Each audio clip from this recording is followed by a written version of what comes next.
Hi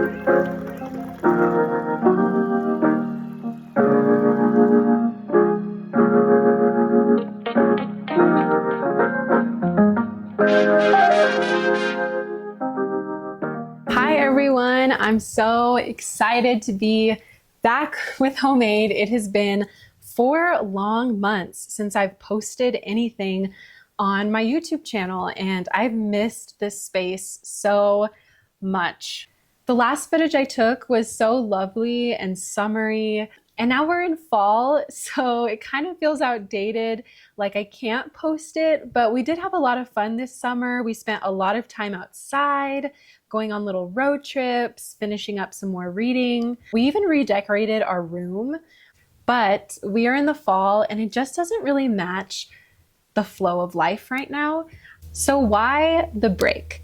Reason number one is that I was basically leading and hosting a Victorian tea camp over the summer, and that took all of my energy. I made the booklets, curriculum, and I led all of the classes. So we had girls coming in who would dress in the Victorian era and have tea with us every day. We do sewing, embroidery, reading different books and literature, and it was so much fun. I mean, from dancing to all of the really good treats that we had, I had an amazing time, but I was very tired by the end of it. I would go to the tea camp while my daughter was asleep, so it was like, it kind of overlapped, but for the most part, she was on her nap, and so my husband would watch her and I would go to tea camp, and then I'd come home and have to be in mom mode. She just woke up, get her day going. So it was a lot, and I just did not have time to be putting into these videos, and I really want to make quality videos. And I had great footage, but I did not have the time to edit it or anything like that. Hopefully I'll be able to use that footage and recycle it in some of my upcoming videos, but already we've taken some beautiful trips. We actually went up to the 4th of July Canyon here in New Mexico, and it was like maple leaf forest in the middle of like pine trees, and it was so beautiful. We got some amazing drone footage, and when I went out there, I felt like I could actually breathe. Like I just stopped and it was so quiet, and I just took this big deep breath and just really felt peace. So that was such a fun trip. So that was the first reason why I took a break. But the second was this new venture my husband and I are starting, and it's our photography and videography business, and it's RB Visuals. So Ryan and Bree Visual Media, telling stories, capturing families, weddings. We've already had the opportunity to work with amazing clients, friends, and make new friends. So that's what we're doing. We're getting our name out there, finding our flow as a married couple. I definitely want to bring more of that content in the future because there's a lot of valuable things that I'm learning. And I always want to bring that perspective of being somebody who is learning no matter what area of life it is. Like, I am a mother, and needing to learn doesn't take away from me being a mother. That is what this whole channel is about. It's about being who you were made to be and still just having the humility to grow, to learn something new, to network and connect. So I have a lot in my mind that I'm planning, and that just brings me to this moment. My commitment to you guys is going to be 1 video a week, and that is already stretching for me. It's, you know, creating the time, and I have finally seen how our schedule is laid out. Our daughter's napping very consistently. And so I'm going to be using just the specific times in my schedule to bring you guys this content. So I'm back.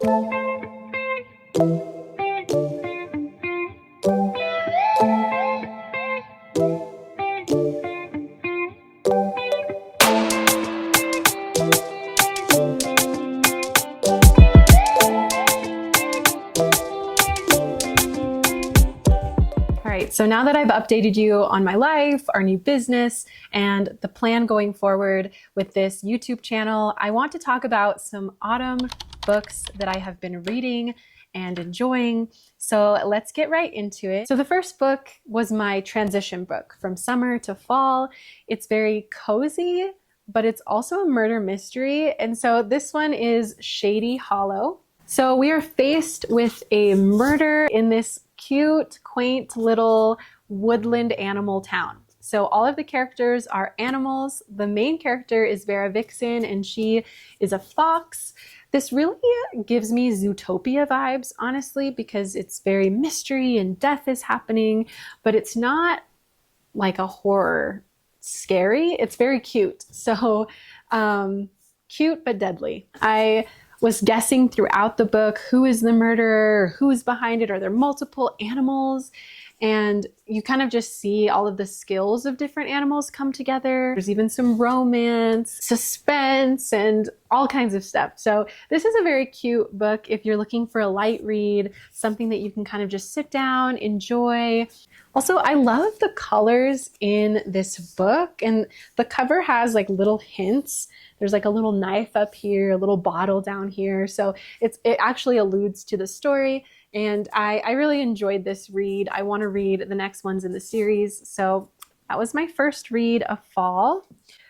The next one that I read was Howl's Moving Castle. And I am a fan of Totoro by I can never say it. Ugh. Everyone's going to come for me. Hayao Miyazaki. Okay. I'm a fan of his movie, Totoro. And so I wanted to read the book that inspired Howl's Moving Castle. And I didn't realize it was by a different author. She's an English author, Diana Wynne Jones. And the story is not the exact same as the movie. He just took inspiration and kept a lot of the core principles, but also transformed it into his own.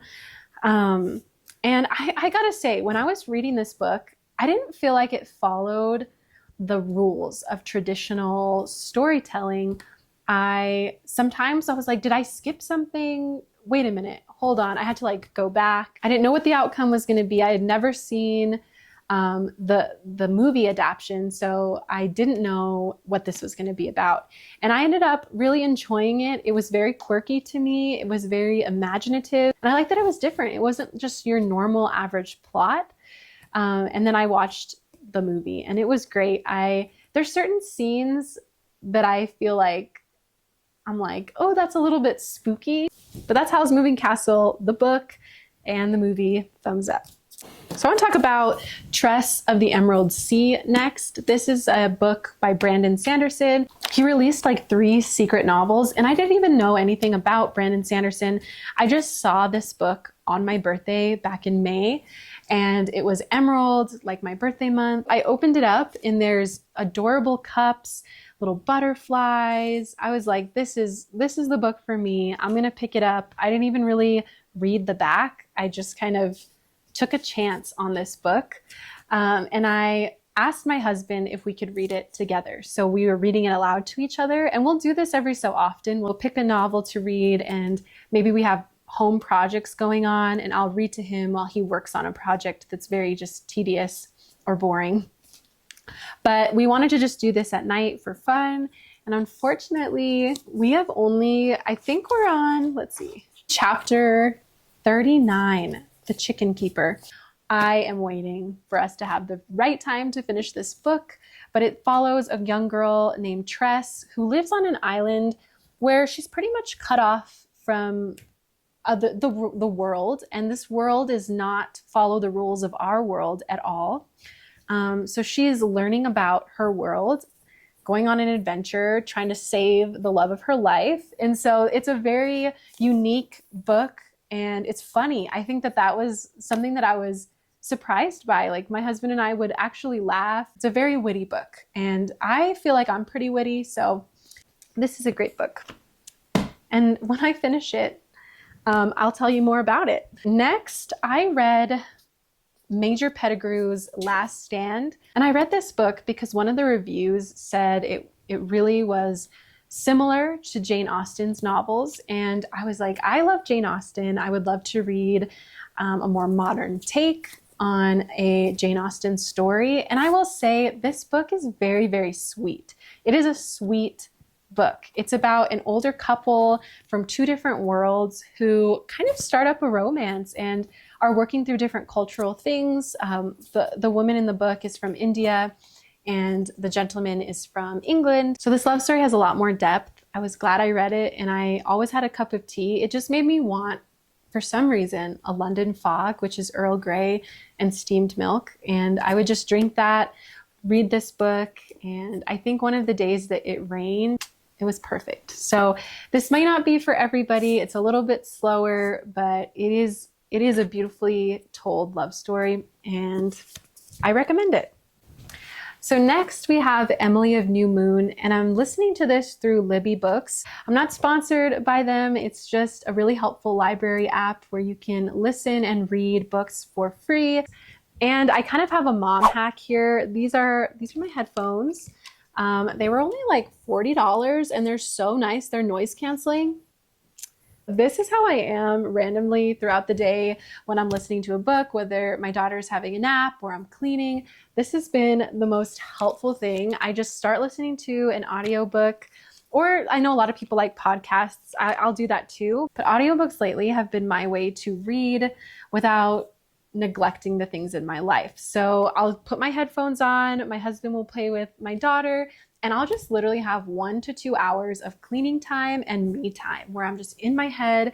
I'm like, oh wow, this book is so good. I don't even notice that I just did all of the dishes and folded all of my laundry and the house looks great. So that is kind of like a mom hack for you if you need it. But Emily of New Moon is written by L.M. Montgomery. And if you know that author, she is the writer of Anne of Green Gables, which is one of my favorite series. I cannot wait to read it with my daughter. So I haven't really read anything else by L.M. Montgomery, and I came upon Emily of New Moon. The book follows a young girl named Emily Starr, and like this cover shows, she loves to write. It's something that she really got passed on from her father.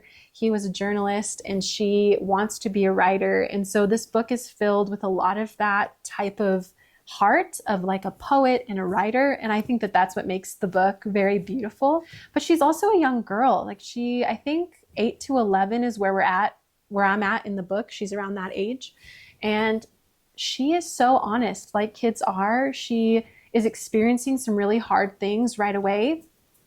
And like you get to hear her heart and her thoughts and the mistakes that she makes, or the way that she looks at God and life and her family.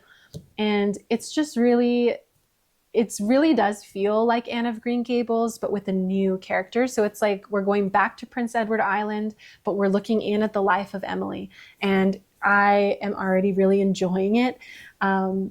It's an easy read. It'll make you giggle, and I really enjoy it. I also love like the cottagecore type books or aesthetic. And so for me, this is right up my alley, and it goes through the different seasons. So if you want beautiful descriptions of fall and summer and just what it was like on this island, then you will enjoy this book. All right, guys. So thank you for joining me today. My coffee is cold and the light has already left. So I think it's time to wrap it up, but I will be posting once a week. I'm excited to keep doing this, to keep sharing books, to keep sharing helpful things in my life and in my journey. And I hope we can continue to connect on this platform or maybe in real life. Bye, guys. Nope, freezing cold. Not good, not good. Hey, as a thank you for sticking around till the end, here are some movies and shows we've been enjoying, starting with Where the Crawdads Sing. I cry reading the book and watching the movie. Like I said, we watched Totoro and Howl's Moving Castle, so that was fun little anime time. Pride and Prejudice is a must, the 2005 and the 1995 version. I will take both. We also saw Oppenheimer in theater, but we didn't see Barbie in theater this year. So was it good? What do you guys think? Lastly, we saw Sound of Freedom, very touching. And for shows, we're watching Manifest. I will admit it's a little cheesy, but the new episodes came out and we have to figure out what happens. And of course, Gilmore Girls, we are on season 7. This is one of my favorite scenes, coffee, coffee, coffee. And I love coffee, so this is perfect for me in the fall. Lastly, we have Attack on Titan. Our friend is like, you need to watch more anime than Totoro. And it's pretty good. It's a little intense, but we're watching it. Okay, that's it for today. Tune in next week on Home Aid.